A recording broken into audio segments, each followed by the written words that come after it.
시청자 여러분 안녕하십니까? 다문화 TVM 뉴스 시작하겠습니다. 찬반 의견이 갈린 예멘 난민 문제에 정부가 대책을 내놓으면서 예멘 난민 심사가 순조롭게 진행되고 있다는 현황을 전해드렸습니다. 자세한 소식 조현정 기자가 전해드립니다.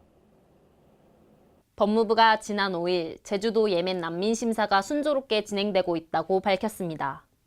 제주 출입국 외국인청은 지난 2일 난민 업무 담당 직원 6명을 보강해 직원 총 10명 중 난민 심사 5명, 아랍어 통역 4명, 심사 지원 1명으로 업무를 분장하고 있으며 정상적으로 심사를 진행할 경우 2-3개월 정도면 심사가 종료될 것으로 예상하고 있습니다. 이와 함께 국민 불안감 해소를 위해 예멘인을 대상으로 법질서 교육을 진행하며 고용주에게 아랍 문화 이해 교육을 실시할 예정입니다. 아울러 국민들이 난민 사항에 관련해 궁금했던 내용과 그간 언론이나 SNS상에서 게재된 내용 중 오해 우려가 있는 내용은 사실관계를 확인하고 그 결과를 공지했습니다. 먼저 정부가 난민 신청자들의 취업 허가 배경은 무엇이고 국민 일자리 잠식 우려는 없는지에 대한 의문에 제주 예멘인들이 돈이 없어 노숙할 경우 범죄 노출 가능성이 있다는 점을 고려해 취업 허가를 냈으며 제주도 내 인력 부족한 업종에만 취업 허가해 국민 일자리 잠식 우려는 적다고 밝혔습니다. 다음으로 예멘인들이 말레이시아에서 난민으로 인정받지 못해 한국으로 쫓겨난 것이라는데 우리는 이들의 난민 신청을 거부할 수 없는지에 대한 물음에는 우리나라는 난민협약 가입국으로 난민 신청을 거부할 수 없으며 말레이시아는 난민협약 가입국이 아니라 안정적 정착이 어려웠다고 답했습니다. 또한 외국인 범죄가 갈수록 증가한다는 우려에 2017년 체류 외국인 수가 2016년보다 증가했으나 외국인 범죄는 오히려 감소했다고 밝혔습니다. 이 외에도 13가지 항목이 있으며 법무부 홈페이지에서 확인하실 수 있습니다.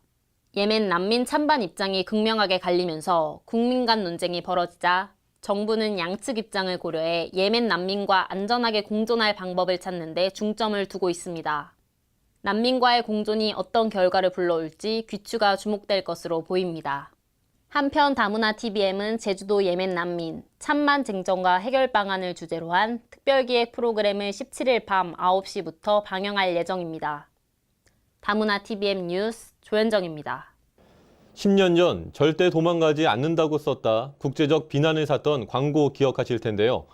국제결혼중개업체의 광고 실태, 요즘도 크게 나아지지는 않았습니다. 여성가족부가 온라인 광고를 점검하고 삭제 등 조치 불응 시 영업정지나 등록 취소도 불사하기로 했습니다. 김일환 기자입니다. 동영상 사이트에 올라온 국제결혼중개업체의 광고입니다. 자기소개를 하는 베트남 여성에게 나이와 키, 몸무게까지 물어봅니다. 키 160쭉 있고 몸무게 52kg입니다. 또 다른 업체는 필리핀 여성을 소개하며 남자를 사귄 경험이 없는 수처녀라고 강조하는가 하면 우즈베키스탄 여성들의 특징으로 사회적 지위가 낮고 순종적이라는 설명을 붙였습니다. 여성가족부가 오는 20일까지 국제결혼중개업체의 인권 침해 소지가 있는 온라인 동영상 광고를 점검하기로 했습니다. 국가나 인종, 연령 등을 이유로 차별이나 편견을 조장할 우려가 있거나 인신매매나 인권침해 우려가 있는 광고가 대상입니다. 구체적으로 20살 여대생과 35살의 총각의 맞선 장면을 광고하거나 19살 소녀, 처녀 몸매 등의 표현을 쓴 영상이 삭제됐습니다. 이런 광고는 이주 여성에 대한 편견을 만들고 인종차별을 심화시킬 수 있다는 것이 전문가들의 지적입니다. 미디어나 이런 데서는 이제 결혼 이주 여성들이 잘 정착하는 모습이라든가 달라진 인식들을 이제 보여주려고 많이 노력을 하는데 한쪽에서는 여전히 과거와 같은 방식으로 결혼의 과정이 이루어지는 거죠. 지난 20년간 결혼 이주 여성들은 사회 곳곳에 구성원으로 자리했지만 정작 국제결혼을 중개하는 이들의 그릇된 인식은 제자리에 머물고 있다는 평가입니다. 다문화 TVM 뉴스 김혜란입니다. 문재인 대통령이 지난 11일 인도 국빈 방문을 마무리했습니다. 3박 4일간 한국과 인도의 경제적 협력을 도모하는 시간을 가졌는데요. 자세한 소식 조현정 기자가 전해드립니다. 문 대통령 취임 후 첫 인도 국빈 방문. 이번 인도 방문에서 문 대통령은 정상회담을 통해 동포 간담회, 기업 현장 방문, 비즈니스 포럼 기조 연설 등의 일정을 소화했습니다. 문 대통령은 나렌드 모디 인도 총리와 정상회담을 통해 양국의 경제 협력을 더욱 확대하기로 했으며 정상 차원의 상호 방문을 정례화하면서 다양한 분야의 정부 간 교류와 문화 협력 사업을 추진하겠다고 밝혔습니다. 또한 수슈마 스와라지 인도 외교장관을 접견하고 한 인도 비즈니스 포럼에서 기조연설을 하고 삼성전자 새 휴대전화 공장인 노이다 공장 준공식에 참석하는 등 본격적인 경제 행보에 나섰습니다. 더불어 인도에서 창업한 청년 CEO, 인도 진출 기업인, 한 인도 다문화 가정 부부, 유학생 등 각계각층의 동포 약 150명을 초청해 대통령 주최 만찬을 겸한 간담회를 가졌으며 격려의 말을 전했습니다. 다문화 TVM 뉴스 조현정입니다. 육아와 사회활동을 병행하는 워킹맘을 고려한 우체국 금융상품이 주목받고 있습니다. 한부모 가정이나 결혼 이주 여성의 경우 주어지는 혜택이 더 크다고 합니다. 자세한 소식 김혜란 기자가 전합니다. 과학기술정보통신부 우정사업본부는 경제활동과 육아를 병행하는 워킹맘을 우대하는 적금 상품인 우체국 맘이 든든 적금을 출시했습니다. 우체국 맘이 든든 적금은 실명의 개인이면 나이 제한 없이 누구나 가입할 수 있으며 저축 한도는 월 1만 원 이상, 최대 300만 원까지 자유롭게 적립 가능합니다. 이 상품은 일정 조건 충족 시 우대 금리를 추가로 제공받아 최고 연 3.6%의 금리를 받을 수 있는데 특히 결혼 이주 여성을 대상으로 하는 혜택이 가장 큽니다. 우체국 맘이 든든 적금은 경제활동 중인 기혼 여성, 출산 여성을 위한 상품으로 특히 결혼 이민 여성을 위한 나눔우대 금리를 제공하는 공익형 예금 상품입니다. 다문화 가정 관련 정부 정책에 부응하고 결혼 이민 여성분들의 목돈 마련을 지원하여 착한 금융으로서의 역할을 할 수 있기를 기대합니다. 우체국 맘이 든든 적금의 기본 금리는 연 1.7%에서 2.2%로 대상 조건에 따른 추가 이율이 붙게 되어 최고 연 3.6% 우대를 받을 수 있습니다. 자녀 수에 따라 우대율은 최고 0.4%까지 적용되며 결혼 이주 여성이나 한부모 가정의 여성과 같은 소외 여성들 또한 0.4%의 추가 이율 혜택을 제공받습니다. 이외에도 다양한 거래 조건에 따라 우대 혜택을 받게 됩니다.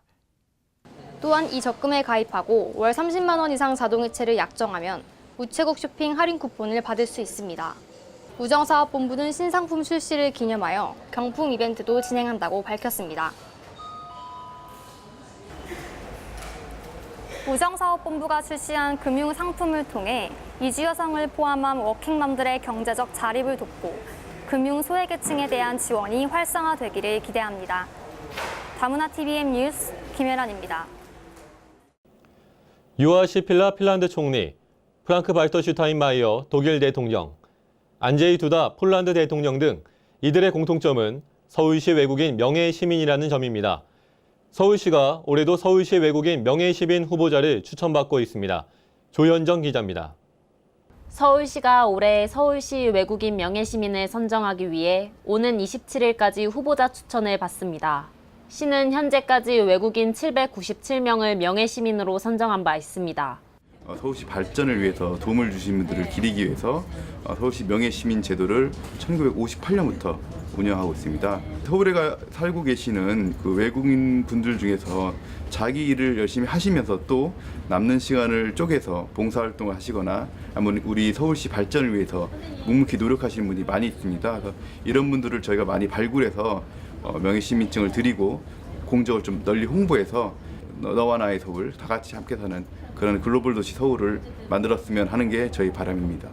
외국인 명예시민은 서울에서 계속 3년 이상 또는 총 5년 이상을 거주한 외국인이나 시 방문 주요 외빈 중 시정 발전에 기여해 귀감이 되는 사람 중에서 선정합니다. 명예시민으로 선정되면 서울시 정책자문위원 등으로 위촉되거나 시 주간 행사에 초청받는 등 시정 참여의 기회가 주어집니다. 한편 추천받은 후보자들을 대상으로 공적 심사와 시의회 동의를 거쳐 명예시민이 선정되며 11월 중 명예시민증 수여식이 개최됩니다. 다문화 TVM 뉴스 조현정입니다. 다음은 단신 뉴스입니다. 법무부는 몽골을 비롯해 벨라루스와 우크라이나, 조지아 등 4개국 국민이 우리나라를 방문할 때 복수비자를 받을 수 있는 대상을 확대한다고 지난 8일 밝혔습니다. 몽골 등 4개국에서 한국을 방문하는 사람 중 전문직 등 불법 체류 가능성이 적은 사람들은 체류기간 30일에서 90일, 유효기간 1년에서 5년의 복수비자를 받을 수 있게 됩니다. 이달부터 서울에서 태어난 아동에게 10만 원 상당의 출산 축하 선물과 일부 저소득 가정에만 지원됐던 찾아가는 산후조리 서비스도 모든 출산 가정에 지원합니다. 이는 서울 시민이 된 아동을 축하하고 출산 준비 부담을 덜어주고자 새롭게 시행된 제도입니다.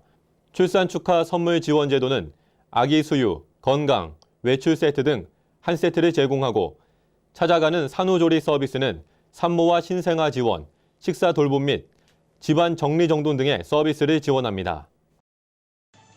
서울 동대문구가 지난 7일 새마을운동 동대문구 지회 주최로 제3회 다문화 요리 페스티벌을 개최했습니다. 행사는 10여 개 나라로 구성된 40여 개 팀이 참가한 요리 경연대회와 고국의 전통옷을 입고 옷매시를 자랑하는 전통의상 패션쇼가 진행됐으며 난타, 벨리댄스, 뮤지컬 등의 문화 공연도 펼쳐졌습니다.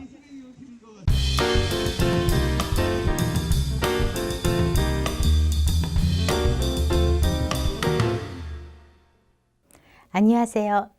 오늘은 서울시 외국인 주민 대표자 회의에 발의된 내용과 주연성에 대해서 말씀드리려고 합니다. 2015년 12월 초대 위원장으로 임명을 받아 벌써 3년째 활동을 하고 있습니다. 서울시 외국인 주민 대표자 회의는 결혼이민자, 유학생, 근로자, 사업가, 교수 등 다양한 입장으로 서울시에 거주한 이민자 23개 국가 37명으로 구성되어 있습니다.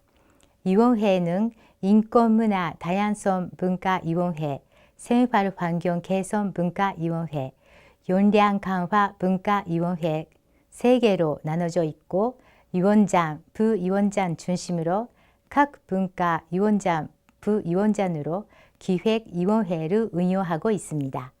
그리고 각 문화회의를 통해 검토한 정책 제안을 연 2번 하는 전체회의에서 서울시장 등 관계자들 앞에서 공개 발표를 하고 있습니다. 각 위원들은 평소 이민자들하고 소통하면서 느낀 문제점을 연구하며 제안서를 작성합니다. 중요한 것은 이민자 여러분이 우리 위원들에게 불편 사안을 말해주는 것입니다. 각 커뮤니티를 통해서라도 목소리를 내주시는 것입니다. 우리 위원들은 밤 늦게까지 회의를 하면서 외국인도 행복한 서울시를 만들기 위해 고생하고 있습니다. 지난 2년 동안 55건의 정책 제안을 발표하고 29건의 제안이 반영되어 11건은 검토 중입니다. 예를 들면 비자 관련 제안, 국제도시를 만들기 위한 국제교류와 이민자의 안전교육, 대사관, 외국인 지원센터의 위치 안내 개선 등 다양합니다. 올해 3년째로 위원 임기가 끝나갑니다. 가을에 새로운 임원을 모집할 겁니다. 외국인의 목소리를 직접 서울시에 제안할 수 있는 서울시 외국인 주민 대표자 회의에 여러분의 깊은 관심과 참여를 기다리고 있습니다. 게시판 소식을 전해드립니다. 익산시 다문화가족지원센터에서 학령기 자녀를 둔 부모와 예비 부모들을 대상으로 좋은 부모 되기 교육을 실시합니다. 부모와 자녀의 올바른 가치관 형성을 위해 마련된 이번 교육에서는 전통 예절 교육과 전통 문화 체험이 실시됩니다. 7월 한 달간 서울 최대 쇼핑 관광 축제인 서울 썸머 세일이 개최됩니다. 외국인 관광객을 대상으로 진행되며 백화점, 면세점 등의 업체들이 참여해 다양한 세일 행사를 벌입니다. 저희가 준비한 소식은 여기까지입니다. 다문화 TVM 뉴스 여기서 마치겠습니다. 시청해주신 여러분 감사합니다.